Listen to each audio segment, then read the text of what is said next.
तो hello and welcome guys to another video of horror and mysterious studio. आज हम करने वाले हैं शैतान मूवी की एक्सप्लेनेशन। और अगर आप लोग नए हैं तो सब्सक्राइब कीजिएगा, और अगर वीडियो अच्छा लगे तो लाइक भी कीजिएगा। फिल्म की शुरुआत में हमें एक मरा हुआ चूहा दिखाया जाता है और एक अनजान आदमी उसे एक पॉलिथीन बैग में रख लेता है। फिर फिल्म का इंट्रो आता है और फिर हमें इस फैमिली से मिलाया जाता है जहाँ 4 लोग हैं। यहाँ पिता का नाम कबीर, माँ का नाम ज्योति, बेटी का नाम जानवी और बेटे का नाम ध्रुव है। तो कार में जानवी अपने फ्रेंड्स के साथ लद्दाख ट्रिप पर जाने की बात करती है, पर कबीर वॉज नॉट श्योर कि वो उसे जाने देना चाहता है या नहीं। इस बात पर जानवी और कबीर की थोड़ी बहस हो जाती है। फिर कबीर मान जाता है, लेकिन कबीर की कुछ कंडीशंस थी कि उसे जानवी के फ्रेंड्स का नाम और नंबर चाहिए था, और मोस्ट इम्पॉर्टेंटली उसे हर वक्त अपनी लाइव लोकेशन शेयर करनी होगी। जानवी इन सब के लिए मान जाती है और उसके फ्रेंड्स के साथ ट्रिप पर जाने से एक दिन पहले ये फैमिली एक छोटी सी आउटिंग के लिए निकलते हैं। बेसिकली ये लोग अपने फार्म हाउस जा रहे थे, जहाँ जहाँ रास्ते में ये लोग खाना खाने रुकते हैं। यहाँ खाने में ये लोग पराठे मंगवाते हैं, पर जानवी उसे खाने से मना कर देती है क्योंकि उसमें बहुत बटर होता है। कबीर यहाँ 2 चाय ऑर्डर करना चाहता था, पर उसके पास चेंज नहीं थी। ऐसे में वहाँ खड़ा एक आदमी अपने लिए 1 चाय और कबीर की फैमिली के लिए 2 चाय ऑर्डर करता है। कबीर उसे अपने फैमिली टेबल पे बुलाता है, और वहाँ वो आदमी जो अपना नाम वनराज कश्यप बताता है, वो कबीर की फैमिली के साथ घुलने मिलने लग जाता है। वनराज बड़ी चालाकी से बोलता है कि मैं जानवी का पराठा खा लेता हूँ, और जानवी तुम मेरा लड्डू खा लो। जानवी फ़ौरन ही वनराज का लड्डू खा लेती है क्योंकि ऑफ कोर्स बच्चों को मीठा पसंद होता है। लेकिन लड्डू खाते ही जानवी को थोड़ा अजीब फील होता है, और फिर वनराज उसे बटर वाला पराठा खाने के लिए कह देता है, और सरप्राइजिंगली वो पराठा पूरा खा लेती है, विच वॉज वेरी वियर्ड। इसके बाद ये लोग खा पी के रेस्टोरेंट से निकलते हैं, और जाने से पहले वनराज जानवी को वापस से बिस्किट देता है और कहता है कि फार्म हाउस जाके ये सबसे पहले खा लेना। अगेन जानवी उसकी बात को सुन के हामी भरती है, विच वॉज वेरी अनयूजुअल, क्योंकि जानवी एक ऐसी लड़की थी जो किसी की भी नहीं सुनती थी, लेकिन वो वनराज की हर एक बात सुन रही थी। इनफैक्ट फार्म हाउस पहुँच के वो सबसे पहले पैकेट से बिस्किट निकाल के खाती है। खैर, पूरा परिवार फार्म हाउस में बहुत एंजॉय कर रहा था, तभी ज्योति नोटिस करती है कि वनराज इनके फार्म हाउस के बाहर खड़ा था। वो ये बात कबीर को बताती है, और जब तक कबीर पूल से निकलकर वनराज से बात करने जाता, जानवी उसे ऑलरेडी घर के अंदर ले चुकी थी। वनराज का कहना था कि उसकी फ़ोन डेड है, और वो यहाँ आके बस अपनी बेटी को कॉल करना चाहता है इनके फ़ोन से। कबीर को ये अजीब तो लगता है, लेकिन वो वनराज की रिक्वेस्ट मान लेता है। हम देख पाते हैं कि वनराज यहाँ जानवी पे नज़र रख रहा था, और अब भी जानवी उसकी हर एक बात मान रही थी। ज्योति को वनराज का घर में आना पसंद नहीं था, लेकिन कबीर का कहना था कि हम बस उसकी हेल्प कर रहे हैं और वो बस थोड़ी देर में चला जाएगा, और मैं चेंज करके उस पे ही नज़र रखूँगा। खैर, जानवी वनराज से बात कर रही होती है, जहाँ वो उसे अपने बॉयफ्रेंड के बारे में बताती है, फिर वो अपने अपकमिंग लद्दाख ट्रिप के बारे में बताती है, वगैरह वगैरह। वनराज कहता है कि तुम ट्रिप पे नहीं जाओगी क्योंकि तुम्हें तो मेरे साथ चलना है। जानवी को इस प्रस्ताव पे ओके बोलने कह रहा था। जानवी भी फॉर सम रीज़न ओके बोलने को कंपेल हो रही थी, लेकिन तभी ध्रुव जानवी की तरफ बॉल फेंकता है, जिससे ये ऑकवर्ड इंटरेक्शन भंग हो जाती है। ध्रुव बार बार जानवी से खेलने को कह रहा था, और ऐसे में वनराज जानवी से कहता है कि आज तुम अपने भाई के साथ इतना खेलो कि आगे उसे खेलने का मन ही ना करे। इसके ठीक बाद जानवी ध्रुव को स्विंग पे बिठा के जोर जोर से झुलाने लगती है। इससे डर के ध्रुव चिल्लाने चीखने लगता है, और ये बात ज्योति नोटिस करती है, और कबीर और ज्योति जानवी को किसी तरह रोकते हैं, और तब तक ध्रुव को भी चक्कर वगैरह आ रहे थे। कबीर जानवी पे थोड़ा गुस्सा होते हैं, और वही बैठा वनराज कहता है कि जानवी पापा से सॉरी बोलो, और जानवी फ़ौरन ही सॉरी बोलती है। अब खाना खाते वक्त वनराज फिर से इनके फैमिली मैटर में दखल अंदाजी करने लगता है, और वो कहने लगता है कि मुझे आपके फैमिली के बारे में सब पता है। वो जानवी से कहता है कि तुम अपने बॉयफ्रेंड विवान को कॉल लगाओ और उससे ब्रेकअप कर लो, और फिर जानवी एग्जैक्टली ऐसा ही करती है। और ये सब देख के जानवी के पेरेंट्स बहुत ज़्यादा घबरा जाते हैं। कबीर फ़ौरन ही वनराज को यहाँ से निकलने कहता है, लेकिन वनराज जाने के लिए तैयार ही नहीं था। ऐसे में कबीर वनराज को पकड़ के घर से बाहर निकालने लगता है, लेकिन एकदम से जानवी कबीर से ही लड़ने लगती है, सेइंग कि अंकल कहीं नहीं जाएंगे। वो अपने पिता को ही धक्का देने लगती है, और जानवी का बर्ताव एकदम पागलों जैसा हो रहा था। जानवी कहने लगती है कि अंकल जो भी कहेंगे वो करना मेरे लिए ज़रूरी है। यहाँ वनराज बताता है कि वो जानवी पे वशीकरण किया है, यानी काला जादू। यानी अब जानवी वही बोलेगी और वही करेगी जो वनराज उसे करने और कहने कहेगा। डेमो के लिए वनराज जानवी को खड़े होने फिर बैठने को कहता है, और यही काम बार बार। इनफैक्ट उसके बाद रोने कहता है, हंसने कहता है, वगैरह वगैरह। ये सब देख ज्योति रोते हुए वनराज से पूछती है कि आपको हमसे क्या चाहिए।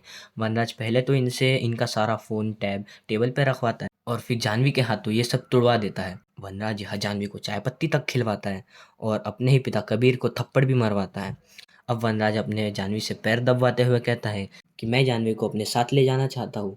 बेसिकली वनराज चाहता था कि उसके पेरेंट्स उसका दान कर दे, यानी खुद कह दे जानवी वनराज के साथ जा सकती है।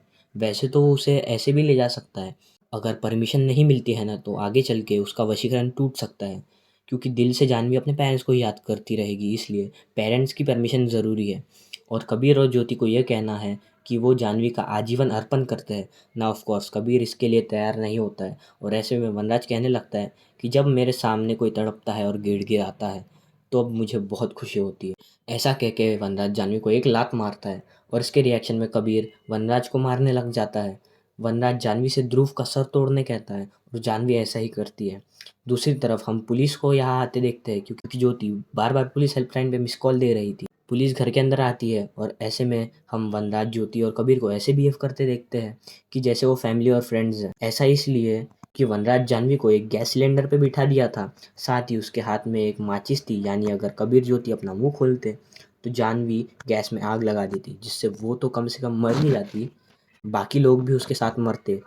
उसके बाद ये किसी तरह पुलिस को समझा बुझा के भेज देते हैं और उसके बाद वनराज और भी भड़कने लगता है। कबीर यहाँ वनराज को घर और पैसा भी ऑफर करता है, लेकिन वनराज कबीर के सामने ही पैसा जला देता है, यानी कि क्लियर था कि वनराज को जानवी ही चाहिए थी। वनराज कहता है कि धन पाना, हवस और लालच ये सब बेकार की चीज़ है, मेरे अंदर नहीं है, क्योंकि मैं इंसान नहीं हूँ, बल्कि मैं इंसानों से बहुत आगे बढ़ चुका हूँ। ये उम्र की रात मेरे लिए आई है। उम्र परछाई का वो काला हिस्सा है जहाँ रोशनी की एक किरण तक नहीं पहुँचती। इसके बाद वनराज संस्कृत में कुछ चीज़ें बोलता है जो इस तरफ इशारा कर रही थी कि कुछ घंटों बाद वो एकदम सुप्रीम पावर बनने वाला है। वो अहम ब्रह्मास्मि भी कहता है। इसके बाद वनराज जानवी से कई चीज़ें करवाता है, खुद को थप्पड़ मरवाना, बिना रुके डांस करना, इनफैक्ट जानवी को चाकू लाने कहता है, खुद को गार्ड भी करवाता है। एक पॉइंट पर तो जानवी पैंट में ही सुसु कर देती है और ज्योति उसका पैंट वगैरह चेंज करती है। इस बीच मौका पाकर ज्योति जानवी के हाथ से चाकू लेकर वनराज पर हमला करती है। यहाँ काफ़ी हाथापाई शुरू हो जाती है। यहाँ वनराज और जानवी एक तरफ थे और ज्योति और कबीर एक तरफ। ध्यान रहे कि ज्योति और कबीर जानवी को चोट नहीं पहुंचा सकते थे, लेकिन कबीर जानवी को बांध देता है और वनराज को ओवर पावर कर जाता है। वनराज फौरन जानवी को जोर जोर से हंसने कह देता है और जानवी हंसना शुरू कर देती है। ऐसे में कबीर न चाहते हुए भी वनराज को छोड़ देता है, क्योंकि अगर वो वनराज को मार भी देता तो भी जानवी तो हंसती ही रहेगी, कभी रुकेगी नहीं पूरी जिंदगी भर। वनराज नेक्स्ट लेवल पर जाता है, जहाँ वो जानवी से अपने छोटे भाई ध्रुव को मारने कहता है। वनराज के ऐसे कहते ही जानवी ध्रुव को मारने चल देती है और पेरेंट्स जानवी को रोकने की कोशिश करते हैं। जानवी उन्हें थोड़ा सा इमोशनल बनाकर ध्रुव को खोजने लगती है, लेकिन ध्रुव कहीं तो छुपा था। थोड़ी देर ढूंढने के बाद जानवी ध्रुव को छत पर पाती है और थोड़ी हाथापाई के बाद वो ध्रुव को छत से नीचे फेंक देती है। पेरेंट्स फौरन ध्रुव के लिए नीचे आते हैं और ध्रुव की हालत गंभीर थी, इसलिए न चाहते हुए भी कबीर और ज्योति को जानवी का अर्पण करना पड़ता है। जिसके बाद वनराज जानवी के साथ निकल लेता है। उसके जाते ही कबीर अपनी पत्नी ज्योति से ध्रुव को हॉस्पिटल ले जाने कहता है। वो खुद जानवी के लोकेशन को ट्रैक करते हुए वनराज का पीछा करता है। बेसिकली जब इनके बीच हाथापाई हो रही थी घर के अंदर, तब कबीर ने मौका देखकर जानवी के पॉकेट में एक फ़ोन रख दिया जिसकी लाइव लोकेशन ऑन थी। अब वो जानवी के रियल टाइम लोकेशन को ट्रैक कर सकता है, बस उसे एक फ़ोन का जुगाड़ करना होगा। वहीं दूसरी तरफ हम वनराज को उसके अड्डे पे पहुंचते हुए देखते हैं, जहां वो कई लड़कियों को अपने वशीकरण का शिकार बना कर रखा था। वो कहता है कि आज की रात जानवी और बाकी लड़कियों को आज़ाद कर देगा। वनराज खुद को किसी तरह के रिचुअल के लिए तैयार करता है और हम सभी लड़कियों को एक साथ देखते हैं। हम समझ पाते हैं कि वनराज किसी तरह के हवन जैसा कुछ कर रहा है, जहाँ वो इन सभी लड़कियों को अग्निकुंड में कूदवाने वाला है, यानी उनका बलिदान देने वाला है। कबीर किसी तरह लोकेशन पे पहुंचता है और कुछ लड़कियां जो गार्डिंग कर रही थी वो कबीर पर हमला कर देती है। कबीर इन सब से लड़ते हुए फाइनली आग वाली जगह पर पहुंचता है और वनराज कुछ देर के लिए अपना रिचुअल रोकता है। कबीर को घसीट के वनराज के पास लाया जाता है और इस पॉइंट पर वनराज अपना प्लान बताता है। दरअसल इन सभी लड़कियों की बलि देने के बाद वनराज की शक्तियाँ इतनी बढ़ जाएगी कि वो किसी से सिर्फ नज़र मिला के उन्हें अपने वश में कर पाएगा। उसे किसी को लड्डू या कुछ खिलाने की ज़रूरत नहीं रहेगी। वनराज कहता है कि सभी भगवान के गुलाम हैं, लेकिन कुछ लोग इस लायक नहीं होते। अब मैं सभी को अपने वश में करूंगा और मैं बनूंगा उनका भगवान। बेसिकली वनराज यहाँ पूरी दुनिया को अपने वश में करने का प्लान कर रहा था। इसके बाद वनराज फिर से अपना रिचुअल शुरू करता है, जहाँ वो काली कठपुतलियों को आग में फेंक रहा था और लड़कियाँ धीरे धीरे आग की तरफ बढ़ रही थी। अब इससे पहले वनराज अपनी आखिरी लाल वाली कठपुतली फेंकता, जिसके बाद सारी लड़कियाँ आग में कूदने वाली थी। कबीर उस पर आग वाली लकड़ी से हमला करता है और इससे पहले वनराज कुछ बोलता कबीर उसकी जीभ ही काट देता है। कबीर वनराज के जीभ को आग में फेंक देता है और यहाँ सारी लड़कियाँ कबीर पर हमला बोल देती हैं। तभी एकदम से वनराज की आवाज़ आती है कि तुम पहले की तरह नॉर्मल हो और मैं तुम्हें हमेशा हमेशा के लिए आज़ाद करता हूँ। ये सुनते ही लड़कियाँ रुक जाती है और आज़ाद हो जाती है। अब यहाँ आता है कहानी में ट्विस्ट, जहाँ हम समझ पाते हैं कि कबीर पूरे इवेंट के दौरान अपने पॉकेट में एक वॉइस रिकॉर्डर रखा हुआ था।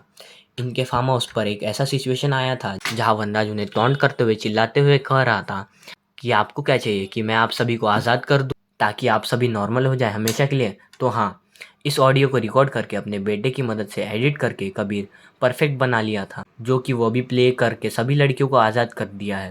सभी लड़कियों के साथ जान भी बच गई है and it looks like a happy ending. अगले सीन में हम पुलिस को भी देखते हैं, जिनसे हम जान पाते हैं कि उस जगह पर 108 लड़कियां थी।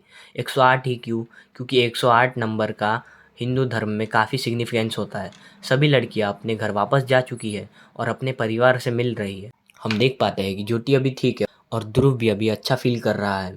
अब यहाँ से कहानी 1 साल बाद की आती है, जहाँ मूवी के स्टार्ट वाला सीन देख पाते हैं। जी हाँ, वही चूहा पकड़ने वाला सीन। और चूहा पकड़ने वाला इंसान और कोई नहीं बल्कि कबीर था, जो कि जंगल जैसी जगह में एक बेसमेंट के अंदर कहीं तो जाता है और हम यहाँ देखते हैं कि वो वनराज को कैद करके रखता है। वो वनराज को चूहा और चाय पत्ती खाने देता है और कुछ डायलॉग मारता है कि कैसे पेरेंट्स अपने बच्चे के लिए कुछ भी कर सकते हैं, वही बच्चे के लिए भगवान होते हैं। हम समझ पाते हैं कि अब यही बेसमेंट वनराज का नर्क है और कबीर उसका भगवान, या फिर हम कबीर को शैतान भी कह सकते हैं। इसी पॉइंट पे फिल्म ख़त्म हो जाती है। ये थी शैतान फिल्म की कहानी और आज के वीडियो के लिए बस इतना ही। पसंद आए तो लाइक कीजिएगा, साथ ही साथ अगर नए हैं तो सब्सक्राइब भी कीजिएगा। See you in the next video.